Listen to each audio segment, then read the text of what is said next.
What's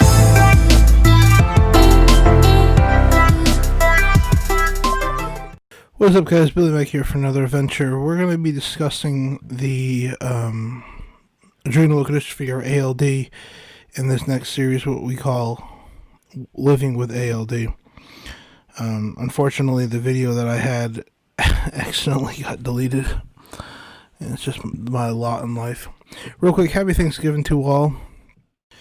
I found this video. I thought it explained adrenoleukodystrophy in probably the most easiest way possible. So what I figured on doing is we're going to do like a reaction to it. I'm going to talk about it, share my experiences with it, and we'll kind of just compare notes, etc. about it.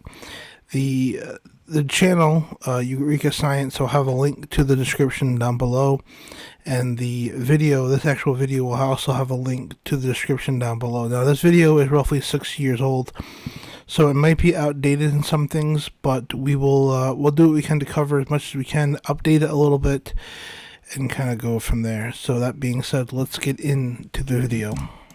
Genetic diseases are due to inherited changes in our DNA sequence, which we call mutations. Our DNA is organized in genes that produce specific proteins. Some mutations prevent the production of a functional protein, and this may cause disease. In the nucleus of our cells, we have 2 copies of most DNA sequences. One of the copies comes from our father, and another one comes from our mother.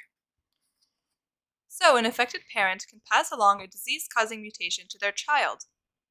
Diseases that are caused by DNA mutations that can be passed on from parent to child are called genetic diseases. Today we're going to focus... Alright, so that being said, basically, this illness is a genetic disease. It was passed to me from one of my parents, which could have been passed to my my mom or dad, from their parents. The story of we will never know, but it could have been. But how I acquired it is my parents passed it on to me. Go back a little bit. Genetic diseases. Today we're going to focus on ALD, which stands for X-linked adrenoleukodystrophy. ALD affects 1 in 17,000 people of all ethnic backgrounds. I didn't know that. This disease is caused by a mutation in the ABCD1 gene that produces the ALD protein. Mutations in the ABCD1 gene prevent the production of a functional ALD protein. The disease affects men more than women, who experience a less severe disease later in life. This is because of a very interesting genetic fact. I just mentioned that we have 2 DNA copies of all genes. Well, that's not entirely true. Men only have 1 copy of the genes found on chromosome X, while women have 2 copies. That is what determines whether you are male or female. It turns out that the ABCD1 gene is located on the X chromosome. So women with a mutation in 1 copy of the ABCD1 gene still have a normal copy of the gene that can make a functional ALD protein. Men, however, only have 1 copy of the ABCD1 gene, so if this copy is mutated, there is no normal ALD protein produced. So, long story short, if you know much about genetics, women give an X when they're making children, and men give a Y or an X. So if my father was to have a daughter, which he did, he gives an X, and my mom gave an X. If they were to have a son, which they did, he gives a Y, and she gives an X. So my mutation comes from my mother. Unfortunately for everybody in the family, the mutation is in my mother, is in me, is in my sister, and now it's in my nephew. So you could tell how it's gone from generations to generations to generations. The good thing is currently my mom has slight signs of anything going on because she has a second ABCD1 gene to help her break down the very long chain fatty acids. Me, I'm 35 and I'm starting to show signs now of abnormal things. So we'll talk more about that in a little bit, but I just wanted to recap that. So what effect does an ABCD1 mutation have on the cell? In the cell, ALD is normally present on the surface of structures that we call peroxisomes. ALD is responsible for transporting specific kinds of fats called very long-chain fatty acids, or VLCFAs, into the peroxisome where they are broken down.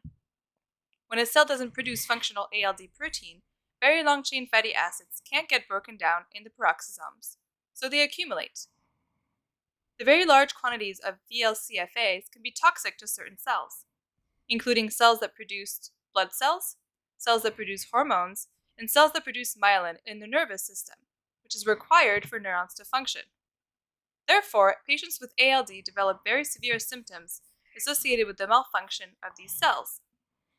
Although all ALD patients share a genetic problem, or genotype, the symptoms ALD patients experience can vary greatly and are grouped into phenotypes.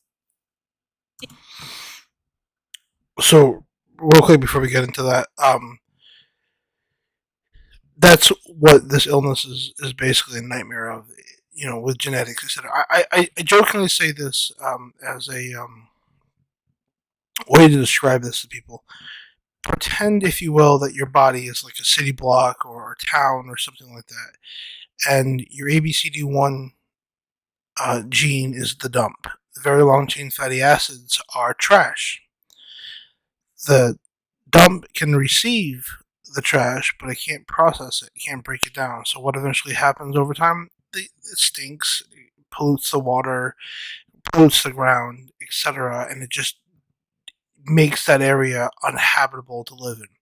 Same idea with this. The very long chain fatty acids are just sitting in my body. They can't be broken down. They are waste. They are the waste of cells doing what they have to do. And my ABCD1 gene isn't open for business, so it can't accept it to break it down. That being said, here we are, where negative effect is happening to me. I guess you can say I'm deteriorating from the inside out. We're gonna go over the phenotypes real quick right here. The ALD genotype has 4 unique phenotypes, which can overlap during lifetime. The 4 phenotypes are asymptomatic, adrenomyeloneuropathy, AMN, adrenal insufficiency, and cerebral demyelination. And real quick before we get into it, all 4 of these can except for asymptomatic, the remaining 3 can happen coinciding with each other. They can intermingle with each other, and that's why sometimes it's hard with this illness to figure out common a textbook type of lifestyle. You know, people say, like, if you have cancer, you're gonna go get radiation or chemo or something along those lines, and you're expected to get those. That's something that's common. Where this, you legit cannot predict what's going to happen. You have to take everybody case by case by case.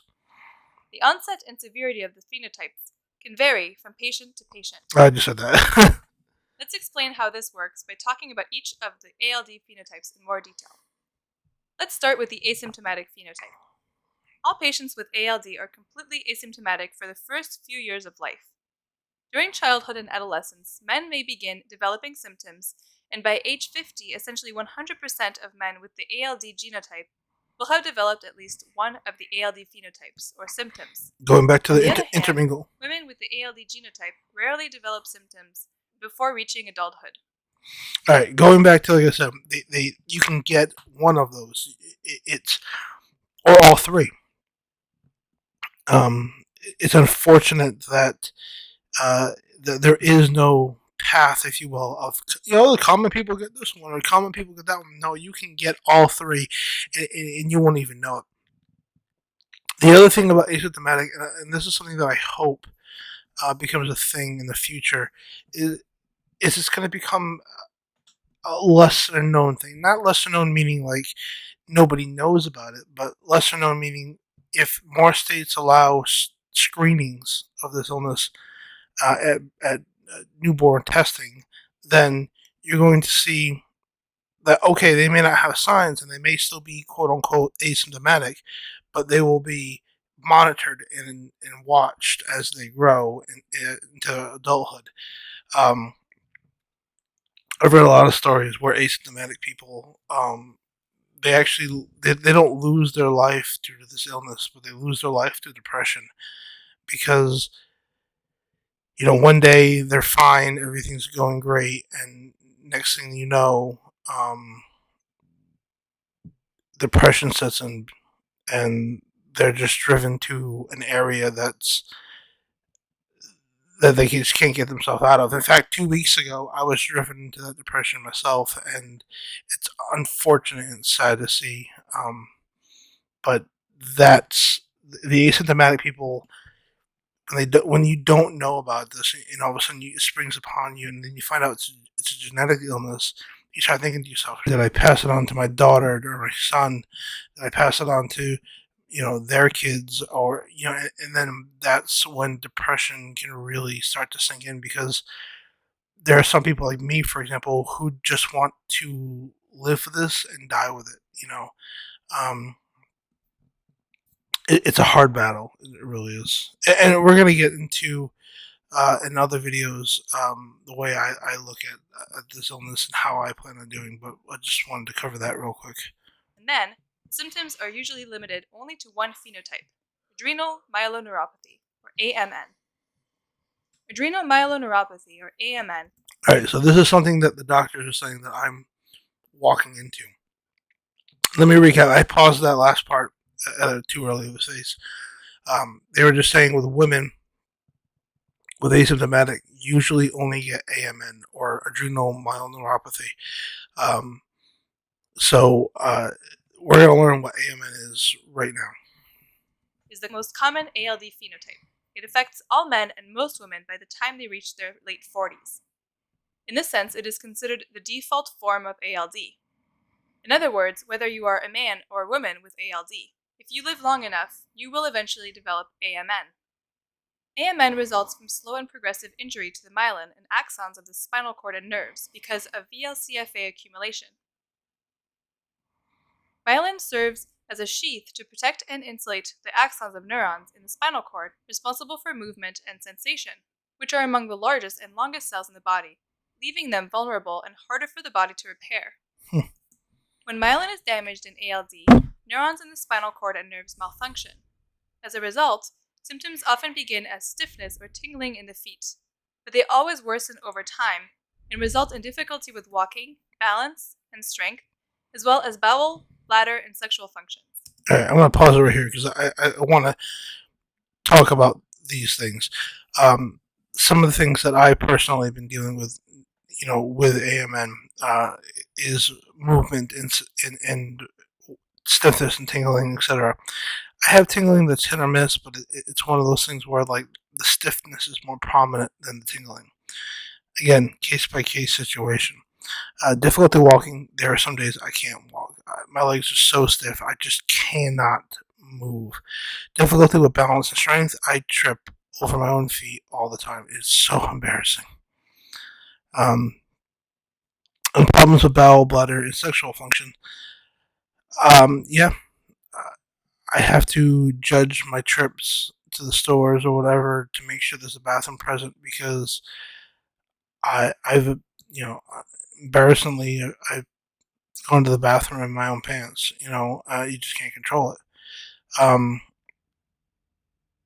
One of the things about this that sucks is you're a 35-year-old, or in my case, I'm a 35-year-old man, and all of a sudden, I can't keep anything. I'm rushing to the bathroom, or as far as bladder, you pee your pants. Again, you're 35. Why are you peeing your pants? The thing about sexual functions, thank God they created a blue pill for that. That's all I have to say about that. But these topics, these things are very, very hard to talk about openly about, but it's something that happens with this illness, And if I had to go through and give check marks, check on all three of them. Anyways, all right, we'll talk about that in my portion of the mini-series. Well, let's get back to continuing learning about what ALD is. Fortunately, the AMN phenotype appears to spare brain function. Unfortunately, we don't yet have an effective treatment for AMN. We're working on it. I'm in a study up in Boston working on a way to help cure this illness. Again, we'll talk about that later, but I had to throw that we're working on it. The next most common phenotype is adrenal insufficiency, which eventually affects most men with the ALD genotype, but is rare in women. Symptoms include weakness and fatigue, nausea, and low blood pressure. In ALD, adrenal insufficiency occurs when the cells that produce hormones in our adrenal gland are injured. This injury is irreversible, and the resulting symptoms of low blood pressure and fatigue can be life-threatening if untreated. That's how they found this out about me. 5 years old. I was weak. I was fatigued. I was throwing up. I had a seizure. Low blood pressure. This is how they learned that I had this illness. Again, the adrenal insufficiency, the AMN, and the cerebral, you can get at any time. And it all depends on how much very long-chain fatty acids you get built up in your system. Fortunately, if diagnosed promptly, adrenal insufficiency can be safely and easily treated using daily hormone supplements, which I take. This is why all boys and men with the ALD genotype should be tested regularly for adrenal insufficiency. Correct. The most dreaded symptom of ALD is cerebral demyelinating ALD, or cerebral ALD. About 2/3 of men with ALD will experience cerebral ALD. Do note, 2/3. That's a freaking high number. Just putting that out there. It is very rare in women. This is the most devastating of all ALD symptoms, and is lethal unless it is promptly diagnosed and treated. The biology underlying cerebral ALD is similar to AMN in that it damages myelin and axons. However, whereas AMN progresses slowly and affects the spinal cord and nerves, cerebral ALD progresses much more rapidly and affects the brain. The damage to axons in cerebral ALD appears to originate with dysfunction of the white blood cells in the brain, which become injured when VLCFAs accumulate in ALD. This leads to massive inflammation that typically starts near the center of the brain and radiates outward. This inflammation damages the brain's myelin, axons, and eventually the neurons. This leads to a myriad of different symptoms that may include problems with vision, attention, behavior, and coordination. Unfortunately, many boys with ALD are diagnosed late because symptoms do not appear until the damage to the brain is already quite large. Yeah. So regular brain scans help doctors detect the onset of the brain damage early. When diagnosed early, cerebral ALD can be stopped with a bone marrow transplant from a matched donor. The donor's bone marrow contains stem cells that don't have an ABCD1 mutation. These stem cells can replace the patient's defective white blood cells and stop the brain inflammation. This procedure only stops the progression of cerebral ALD if it is started very early in the course of disease, within a few months. This is why monitoring for cerebral ALD in boys and men is very important. Lastly, because bone marrow transplant carries the potential for serious side effects, it should only be used in patients with cerebral ALD. Note how she says with boys and men. I've read a lot of cases where boys young, 10, 15, 12 years old, pass away because they didn't get the proper diagnosis. It's a very scary thing. It's hard to process sometimes. It's hard to think about. I get tested all the time for brain scans to make sure that nothing's building up. I mean, I will be honest, they don't show anything on my spine. Again, we'll talk about that at a later video, but the signs and symptoms are there, and they're taking this very seriously, case by case by case, because there is no cure for this. There is no, currently, there's no way of stopping this. And the men who have to deal with this illness are riding by the seat of their pants. Unfortunately, there is no definitive cure for ALD, although some effective treatments do exist for cerebral ALD, bone marrow transplant, and adrenal insufficiency, hormone supplements. We can also treat individual symptoms like muscle stiffness and fatigue depending on the patient's condition. Which, in all fairness, that's what we're doing for me. We're treating the stiffness, the muscle stiffness, etc., with some medication like that. The adrenal insufficiency, I take hormones for it. I take hormone supplements for it. And the bone marrow transplant, well, luckily for me, and this doesn't happen all the time, the doctors say that my sister is a match for me. So if God forbid, if I need a bone marrow transplant, I know I got my sister in my back pocket to help me. I hope I never need it. I hope it's a card I never have to use, but it's there if I need it. In ALD, earlier diagnosis allows for better treatment. That's correct. To diagnose ALD, we begin by measuring blood levels of very long-chain fatty acids, which accumulate in ALD patients.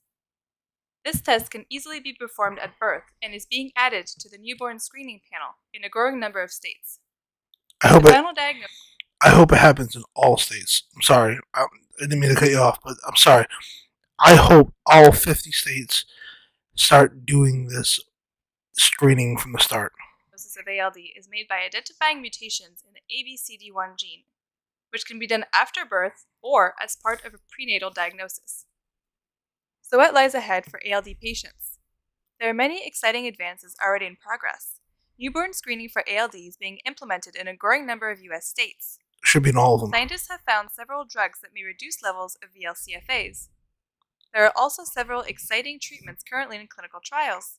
In fact, ALD is one of the first diseases to show promising results to a gene therapy in clinical trials. But there is still much we don't know about ALD. For example, we still cannot predict which patients will develop cerebral ALD or adrenal insufficiency. Researchers are trying to identify biological markers that can predict which patients are more likely to experience each symptom. This video has been produced by Eureka Science in collaboration with ALD Connect. Visit aldconnect.org to learn more about how you can build a better future for the ALD community. All right. Yes, please check out both those websites, aldconnect.org and eurekascience.org. They made an amazing video about this illness. So let me just recap here.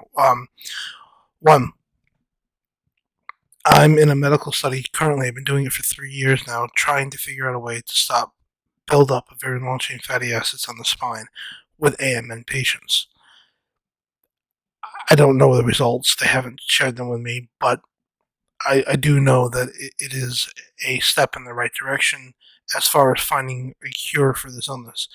Two, there is no signs or symptoms that show that who's going to get cerebral, who's going to get this, who's going to get that, because you could get all three at any time, etc.